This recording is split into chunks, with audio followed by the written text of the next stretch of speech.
देखिए ये function 3 step में दिया हुआ है और 2 बिंदुओं पर जांच करने के लिए भी कह रहा है। x बराबर 1 पर, x बराबर 2 पर जांच करने के लिए भी कह रहा है। 3 चरण में कह कैसे रहा है ये?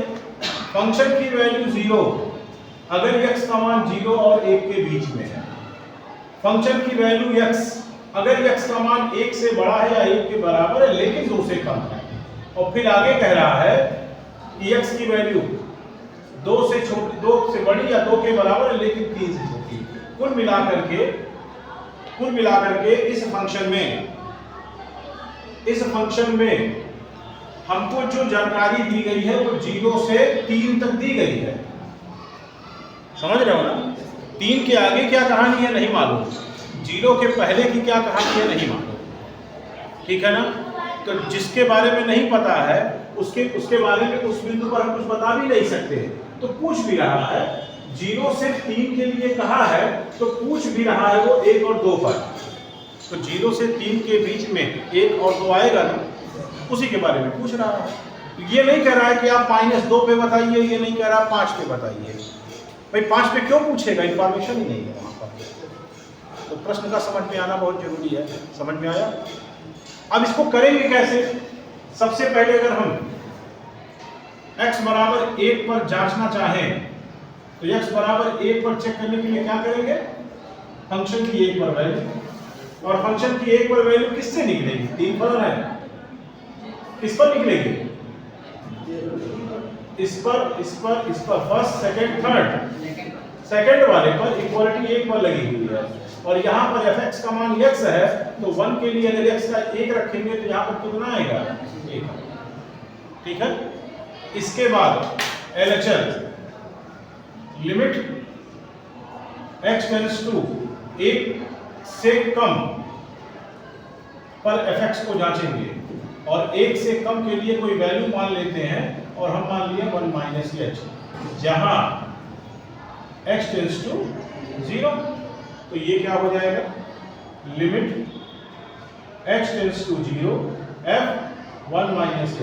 अब बताइए भाई 1 से कम के लिए फर्स्ट सेकंड थर्ड कौन सा? फर्स्ट। और फर्स्ट पे अगर देखा जाए तो 0 से बड़ा और 1 से कम के लिए फंक्शन x की वैल्यू कुछ भी हो, फंक्शन की वैल्यू क्या आएगी? 0 आएगी। तो 1 से कम पर फंक्शन की वैल्यू 0 आएगी। आगे चेक करने का कोई मतलब है? नहीं मतलब है। RHL हम क्यों चेक करेंगे? यही क्लियर हो गया। क्या लिखेंगे?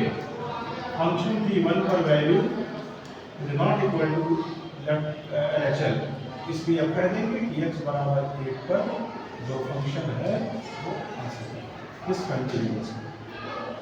तो एक बिंदु तो हो गया। अब अगर सेकंड पर चेक करें, सेकंड पार्ट इसका, तो x बराबर 2 पर वही काम फिर करेंगे। फंक्शन की 2 पर वैल्यू, 2 पर वैल्यू का मतलब क्या? थर्ड वाला। और यहाँ पर fx का मान x²/4 है, तो जब 2 रखेंगे तो कितना आएगा भाई? 2 रखेंगे तो 2 का वर्ग 4/4 कितना आएगा?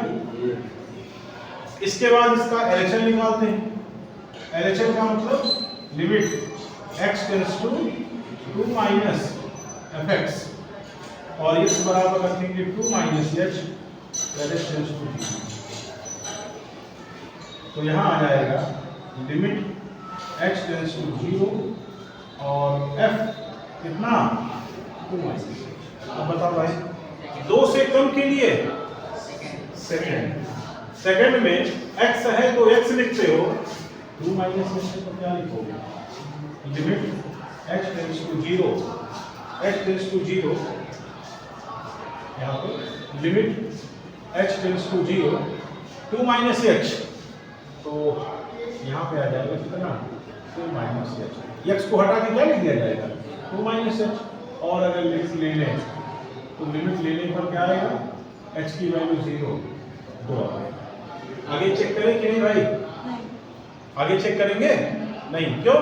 क्योंकि फंक्शन की 2 पर वैल्यू 1 आई है और उसका LHL वैल्यू कितना आया है? 2 आया है। तो लिख देंगे फिर क्योंकि फंक्शन की 2 पर वैल्यू उसके LHL के बराबर नहीं है, इसलिए x बराबर 2 पर भी फलन क्या है? हाँ ठीक है, क्या हुआ कुछ ठीक है बोलो। हाँ वही बोले ना।